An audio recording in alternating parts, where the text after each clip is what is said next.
Hello and welcome to the Everything is Black and White podcast. Hope you guys are all doing well. It's time for the view from the opposition. This week it comes from Scott Trotter, who writes for Mirror Football, familiar friends of the podcast. We're going to talk about Chelsea, of course, the visitors to St James's Park on Sunday in what is a huge game for both sides in the race for Champions League football. Scott, welcome back to the show. How are you keeping? Are you well? Yeah, very well. Thank you, Andrew. Yourself? Yeah, I can't complain. We've had a little bit of a busy morning, given Newcastle's news that they're going to change the club crest. So nice to be kept busy. I'm sure that story's going to run and run and run. You guys can see a video that I did on it or listen to an episode that I've done on that news if you scroll back into your feed. But we're here to talk about Chelsea. And Scott there said what a big game it is on Sunday. And really, other than a cup final, which Newcastle United have already won this season, it doesn't get much bigger. No. I think Enzo Maresca said it. They've got 3 cup finals left this season, and when you're playing a Champions League rival, as you say, it really doesn't get much bigger. Obviously, I guess there's a chance both can get Champions League football, but defeat would be big this weekend and really put a dent into those hopes because there's plenty of other good contenders out there at the minute. Yeah, there certainly is, and it's refreshing in one sense. It's going right down to the wire. Although from a Newcastle point of view, I really wish it wasn't. We have to talk about Chelsea's exploits in the Conference League, and they are through to the final, having beaten Djurgården, who are a Norwegian side, right? Swedish. Side. I do apologise to our Swedish and Norwegian fans for getting that mixed up. Scandinavian side. There we go. I mean, look, as expected, far too easy for them. 5-1 overall, won 1-0 last night, made 10 changes with Cucurella and James playing as centre midfielders, which was a little bit strange. Played a 16-year-old in Reggie Walsh from the start. So looking at that lineup, we expect Sunday's lineup to be fresh and full of their stars, with probably only Cucurella starting from the off.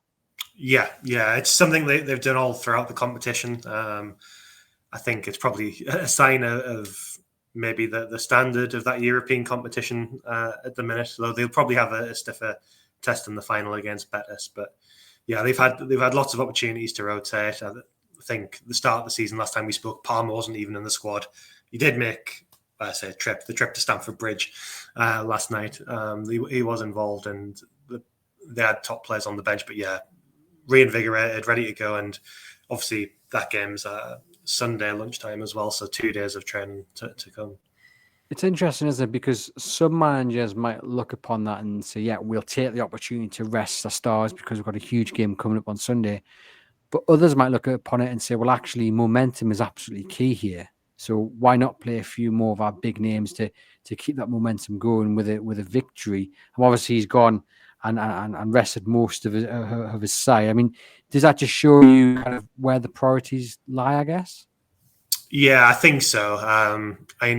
There was an expectation Chelsea went through, but they managed to get that substantial lead from the first leg, which maybe took a little bit of pressure off. Maybe it's meant they could rest a few players, and then, as you say, this is for the Champions League. It's where the priority lies. We've seen, not just in terms of the glory of playing in Europe's top competition, but financially, the likes of Man United have rested players in the Premier League just to make sure they get through to the final of the Europa League and have their opportunity there as well. So, yeah, it's a big moment. Chelsea having not been in the Champions League for a little while now as well. Given the transfers they've completed since the takeover as well, it will certainly be a big boon for them if they can get in the competition. And it's a big priority for the club, both players and off the pitch as well. Well, on that, is there pressure on Maresca to get them into the Champions League? Like, what happens if he doesn't? It's one of those where it seems like there's not, in terms of, I don't think he's immediately going to lose his job or anything like that. We've kind of been there before a little bit. That's been the case with the last couple of managers who have moved on at Chelsea. I think this season, what maybe adds a little bit more pressure is how well Chelsea started. They, looked a dead cert at one point to be in there, and then all of a sudden it was like, oh, maybe they won't, and now they're in the competition again. I think there will be pressure purely because Chelsea, certainly for people around our sort of generation, they're a team that have been in the Champions League. They have always been in the Champions League. So whether that pressure comes from fans, whether it comes from the players themselves, I think it will arrive. And maybe as we've started to see with, again, sorry to mention them, Manchester United, their kind of failures have started to have an impact in terms of the players they can draw. And, I mentioned before, Chelsea haven't been in there for a couple of seasons now. When does that start having an impact in the players they can sign? How does that then impact the, transfer philosophies? Even if it is signing young players, they still need to prove an appealing destination. And I think, Champions League is the logical next step. I think people maybe worried about how the Europa Conference League would impact the club, but they've been able to rest and rotate. Can you do that in the Europa League quite as much? Maybe not. Does that then make things more difficult for the league next season? So I think there's some pressure to maybe take advantage of the situation they find themselves in. I mean, whether there's pressure or not, and let's say for this question that there is a little bit of pressure, even if it's not aired publicly, how does he handle that? How does the team handle that coming into the game on Sunday? Yeah, it's a really interesting one, because I think as much as maybe there's not been pressure from above that's been obvious, I think maybe from the fans there has been a little bit. Certainly at Stamford Bridge, there's maybe some frustrations being had after Chelsea's form dropped off, I guess maybe off a cliff really. And the style of play, it's a bit more considered, a bit more slow-paced. It's not the most exciting watch, so there is always kind of that pressure outwardly. So it's something they will be used to in certain respects. I think maybe it has had some impact on when they've had to play out from the back, as we see with so many teams now, and maybe have some failures in that area. But that's where maybe there's a benefit of the game being away from home. The intensity of the occasion maybe doesn't impact them in a negative way quite as quickly. But yeah, I think that they will have to be ready for what is on the line. And this is still a reasonably young team across the board. So it's still a reasonably new experience as well to be playing for something on the line. It's not just, the pressure of you need to be better because this is Chelsea. This is actually going out there to try and earn something. And I mentioned there getting that balance. Do you play some stronger players, some bigger names to get that momentum going, or do you rest them? I look at kind of Cole Palmer. He's been so out of form recently, and then he obviously is back amongst it in that Liverpool victory. Again, that's one of the questions I would kind of be asking is, why not kind of start him on Thursday evening and try and get his momentum going? Because it's all good scoring one against Liverpool, a weakened side, and what have you, with nothing to play for. But how easy is it to carry that into a huge game on Sunday? I'm hoping he doesn't, but I'm just intrigued really that he didn't feature at all on Thursday. Yeah, I think with Palmer, he is the kind of character, and this is true even when he was high flying last year and at the start of the season, everything he touched on gold. He's generally doesn't come across as somebody who gets too disturbed by a poor shot here and there. He kind of just gets on with it. It's always a new slate with him, I think, and I think the form he's shown recently, obviously there's been a lot of conversation around it. I think both him and obviously Nicholas Jackson got injured and then struggled to find goals for a little while. They were a big reason for why Chelsea did so well at the start of the season. And, those margins go, maybe you don't find the net quite so much. It would be a tough ask for Palmer to keep on doing what he done in the first 18 months of his Chelsea career, I think. And a lot of the time, though he hasn't found the net, he probably hasn't been as bad as that might suggest. I think he still shows lots of talent. Maybe you would like the other Chelsea players to convert a few more of those passes that he can deliver and those kind of things. And it's maybe been made to look a little bit worse. But yeah, I think maybe at this stage of the season, trying to keep players fresh is certainly something that might be on Maresca's mind. But yeah, maybe like you, I would probably have given him a little outing, but maybe the scale of the weekend, you don't want to take any undue risk. Are you backing him to build on last weekend's performance against Liverpool? I think there's certainly that opportunity there. He was very good against Liverpool. And it's really tough to know and how to rate that Liverpool side. They were still good. They still had chances, but it was rotated. It was after a week of celebration. maybe somebody as good as Cole Palmer is going to take advantage of those players who maybe aren't quite as well prepared as what they usually would be. And, those little things can make a big difference with a player as good as him.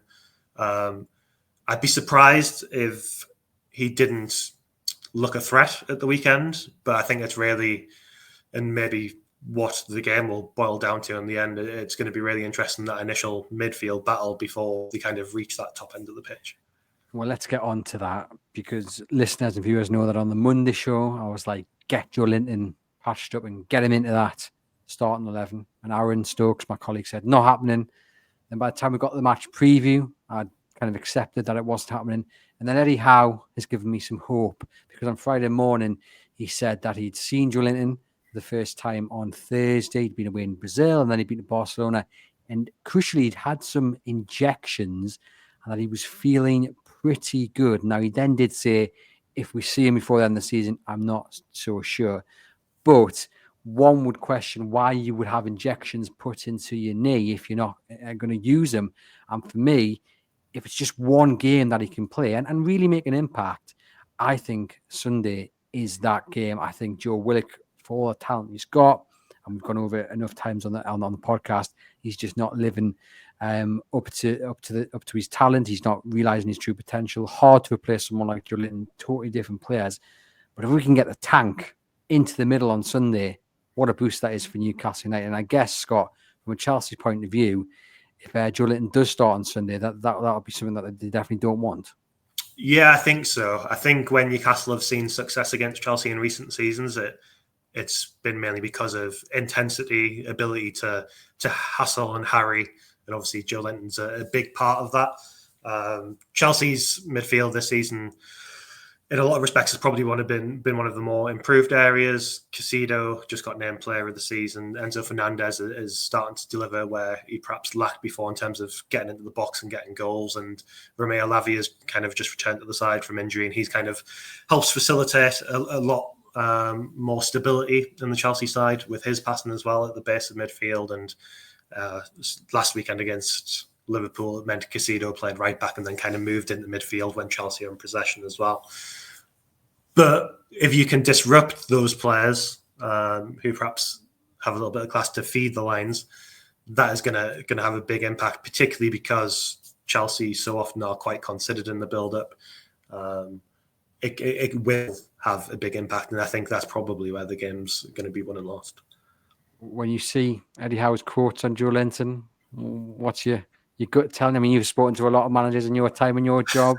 I mean, you never know, do you? Especially with Eddie Howe. But no, is it one of those things where it's a distraction? Because if you take them at face value, I think you would probably say he's not playing. Like, what would be the point? But I think, like you, why would you have injections if there was no aspirations to play a game of football? Maybe they're for something else. I don't know. I'm not a doctor, but that sounds like somebody who's gearing up to try and play.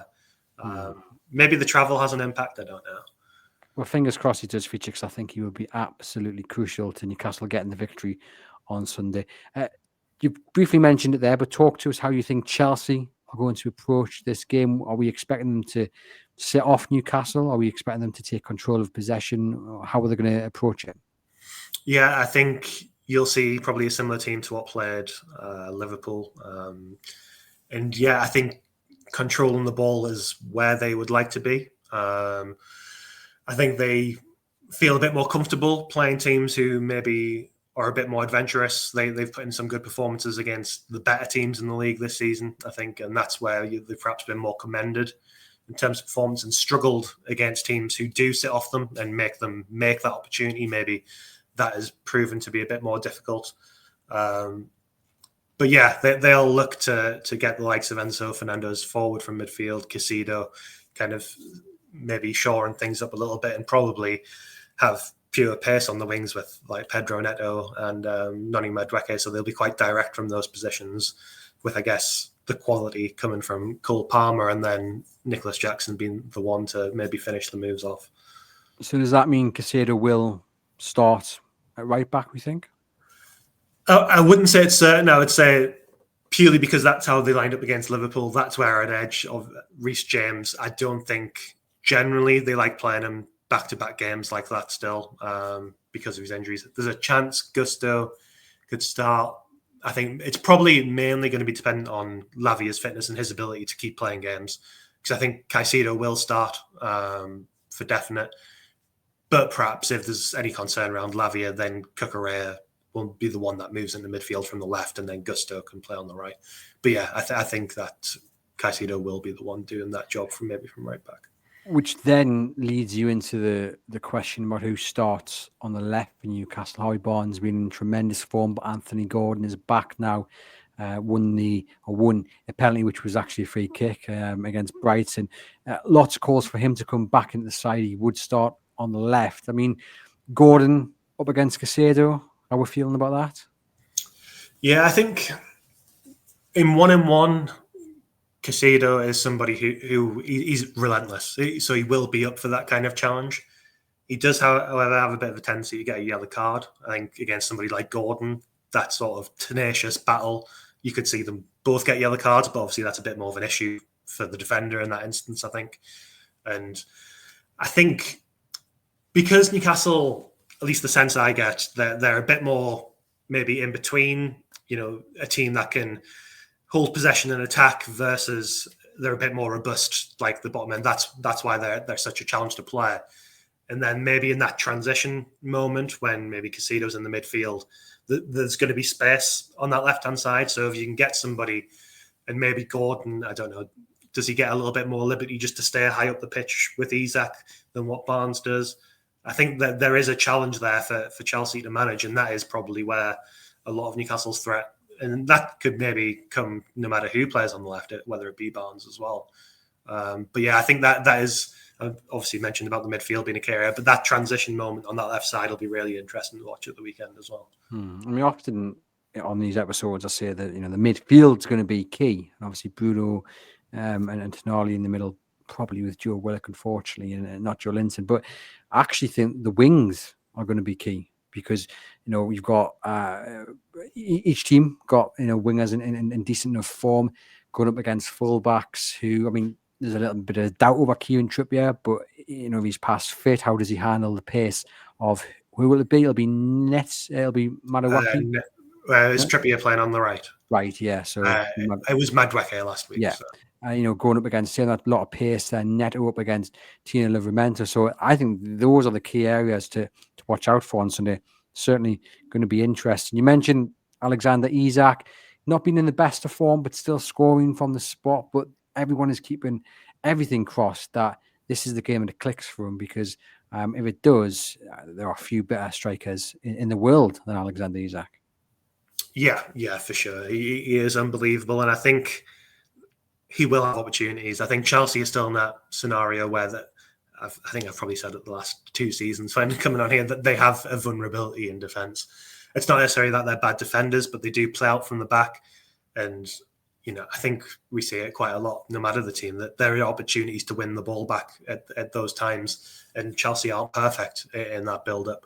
And, I think St. James's Park, if the atmosphere is up, winning the ball high up the pitch is a possibility and maybe should be a big ambition for them, because that is where you get your best opportunities from the opposition's mistakes. And Chelsea haven't been perfect. I think, they'll show good defensive moments, but when you've got somebody like Isak as well, that thought is always there. One mistake and it's a goal. And because there maybe is that added worry, do you become more likely to make a mistake? Robert Sanchez and Joelinton this season have both shown the ability to, maybe not be best at their distribution for the back as well. And even though they've perhaps had good performances, that there is worries there, I think, and that will be an opportunity for Newcastle, and it'll be something Chelsea fans are maybe a little bit concerned about. Will it be Sanchez on Sunday, we think? I think so, yeah. Yeah, I mean, I don't watch too much of Chelsea, but I often do see him looking a little bit nervous on the ball, especially if he's been closed down. And it's funny because Newcastle United, I think, at their best are that high-intensity team, not letting the opposition breathe, getting right into the faces of that last line of defence and the goalkeeper if they're passing out from the back. Hasn't always been there this season, but this is certainly one game that I want to see it, because I think if they do that, they make the defence a little bit nervous, force them to pass it back to Sanchez. I think that is, for me, the weak link that Newcastle can definitely get at. And if they do, then hopefully they can get a few goals. I mean, the one thing I am worried about slightly is the pace at the back. Dan Burn and Fabian Schär have been absolutely superb, but I do worry about Palmer having that kind of free reign we saw at Stamford Bridge. Was it last season when Nicholas Jackson and Cole Palmer just absolutely, I mean, it was a bad afternoon, particularly for Dan Burn, because it just seemed like him and Schär were alternating and one was stepping up, and then it just allowed so much space and it was so easily turned. I'm hoping that on Sunday they play at their strengths rather than trying to play in a way that, what's the right word, that kind of douses down the threat of Jackson or Palmer, if that makes sense. I think it does. So, I mean, but from a Chelsea point of view, they'll be looking at Fabian Schär and Dan Burn saying, yeah, great in the air, but look, one-on-one, back to goal, pace, we've got a chance here. Yeah, for sure. And I think, this season Jackson scored a lot of goals. A lot of them came early on the season, but for all his maybe, misses that were so highly publicised in the first season, he is somebody who can find a chance. He does have pace. He started off a little bit deeper and somebody who could move beyond the back line still. And he will pose a threat there. And I think with Palmer too, there were times this season where they maybe struggle to fit him in a little bit in terms of how Maresca likes to play. Whereas now, I think he's got a little bit more freedom. We saw against Liverpool. Times he wouldn't even watch the ball and he would kind of fake out one of their players and just find space to move into. And I think when you get maybe players like Dan Burn who are all of a sudden isolated in large periods of spaces, it gives somebody like Palmer an opportunity to play a really nice ball past the back line. And likewise with the pace from Pedro Neto and Madueke, if they can take advantage of those fullbacks, maybe been a little bit higher up the pitch, you're quite quickly onto that central defensive area, and you can maybe get chances, you can earn free kicks, and then Chelsea are laughing a little bit. Well, as much as I'm fearing that, I mean, there must be something that you think Chelsea are fearing. I mean, most people say Alexander Isak, but for you, what is it? Is it the potential return of Joelinton? Is that the biggest fear, or is it something else that you think Maresca will be looking at and thinking, I don't want that on Sunday?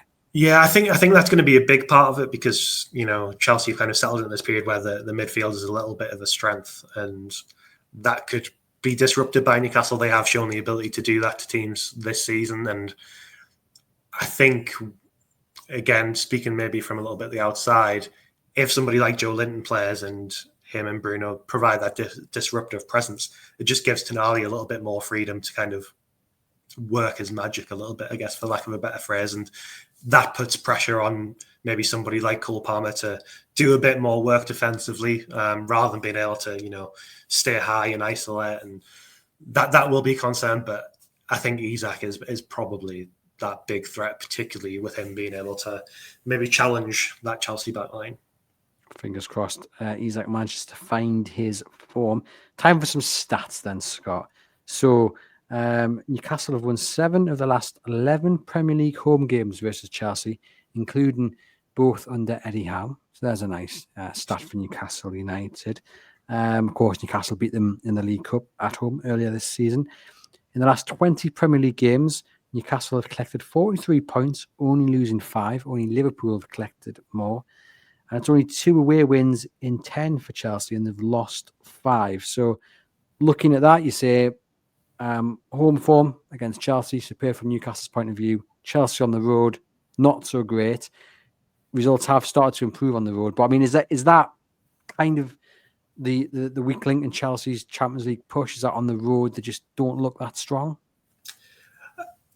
It's a tough one to tell. I think it's more just been phases of the season. I think they started so well and then dropped off, and results were pretty bad in general. Like you say, that away form, I think I always associate Newcastle doing well against Chelsea at St James's Park. I think that's certainly an issue in terms of that atmosphere. But I guess traditionally Chelsea have struggled a little bit at home as well because of that pressure the crowd puts on them. But I do think Chelsea have turned a little bit of a corner. The last, I don't even know how long it is now, time's disappearing, but maybe 3 weeks or so, 4 weeks. So they have started to maybe get a few results. They've do have the struggles against teams who are a bit more robust defensively, perhaps don't commit quite as much forward. Ipswich obviously could have got a great result, end up getting a draw. So there is vulnerability there. And I think, a good team can beat Chelsea, don't get me wrong. I'm not saying they're the best team in the world, but against a team that's willing to put the work in and be defensively robust and then can take their opportunities at the other end. Obviously, any team is going to struggle against that. But I think Chelsea particularly do have a vulnerability to, not that they don't have resilience, but it's a new problem. And, Maresca's this season said Chelsea, for a lack of a better paraphrase, can only play one way. His players can only play one way. And that's seen him come in for a lot of criticism from the fans as well. They do maybe struggle to adapt off the cuff. They maybe need the instruction a bit more. So if you can put them off the game plan, that is where they probably struggle. And maybe it's harder to implement the game plan when the space is clogged up a little bit more, if that makes sense. Yeah, no, I get you. And as you mentioned there, St James's Park, not a happy hunting ground for Chelsea. 12 o'clock kickoff. We're not quite sure what we're going to get. Yeah, I would say it's not enough time to get to the boozer, but we are Geordies, so I'm sure we'll make a good effort of it. But look, if Newcastle United fans manage to create the atmospheres that we know they can do at St James's Park, how much impact do you think that has on Sunday? I think it certainly can, purely, and it can work both ways. It can go too far, I guess, but purely for the intensity it can bring to that Newcastle team and that high press, and that kind of penned in, stuck feeling. It can really add that layer of doubt. And I think obviously professional footballers, they've played in hostile environments before, and although perhaps failed at Newcastle before as well. But I think, if you can really pile on that pressure, particularly somebody like Robert Sanchez and that back line, just those seeds of doubt can make a difference in top level football. There we go. So the 12th man is needed, ladies and gents. Just a quick reminder, this episode is sponsored by Crown Trade and NordVPN. So thank you to both our sponsors for coming on board and helping us make sure this episode comes out to you for free. Scott, all that remains to be done then is to get your score prediction. How is it going to go? I think it'll be tight. This is a man who looks like he's sitting on the fence. That's what I'm just debating whether to do. I was going to say 1-1, but I think Newcastle might do it 2-1 just because of that St James's Park record. I hope you don't mind me asking, but people listening and watching will be saying, with that accent, you must be hoping for a Newcastle win, right? I might well be, Andrew. I might well be. Hopefully the Chelsea fans who do come across this don't hold you up for that. But thank you, Scott, for popping on to the podcast. Much appreciated. To you guys watching and listening, please do hit subscribe, do it, like, get into the comments. I'll get back to each and every single one of you. Do hit the links in the podcast description box to pay a visit to our sponsors and take advantage of some great offers on both their websites. And fingers crossed, from Newcastle United point of view, it is 3 points to them and a major step towards Champions League qualification for next season.